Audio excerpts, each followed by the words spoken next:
गहरी रात थी। सिया अपने छोटे से घर में अकेली बैठी थी। बारिश की बूंदें खिड़की पर थिरक रही थीं और अचानक उसे दरवाजे पर खटखटाने की आवाज़ सुनाई दी। उसने सोचा शायद ये उसका पड़ोसी होगा, लेकिन जब उसने दरवाज़ा खोला तो वहाँ कोई नहीं था। उसकी सांसें हल्की हल्की तेज होने लगीं। दरवाज़ा बंद करने के बाद उसने फिर से आराम करने की कोशिश की, लेकिन वो खटखटाने की आवाज़ अब खिड़की से आ रही थी। डरते डरते उसने खिड़की की तरफ देखा। वहाँ एक काली छाया थी जो तेजी से गायब हो गई। सिया का दिल अब पूरी ताकत से धड़क रहा था।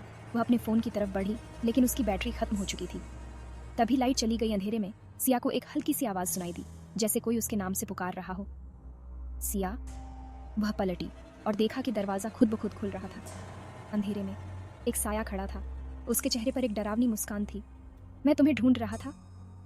सिया की आंखें चौड़ी हो गईं। वह पीछे हटने लगी, लेकिन दरवाज़ा अब उसके लिए बंद नहीं हुआ। डर का एक ठंडा हाथ उसकी गर्दन पर महसूस हुआ। क्या वह अकेली थी या फिर अंधेरे में कुछ और था?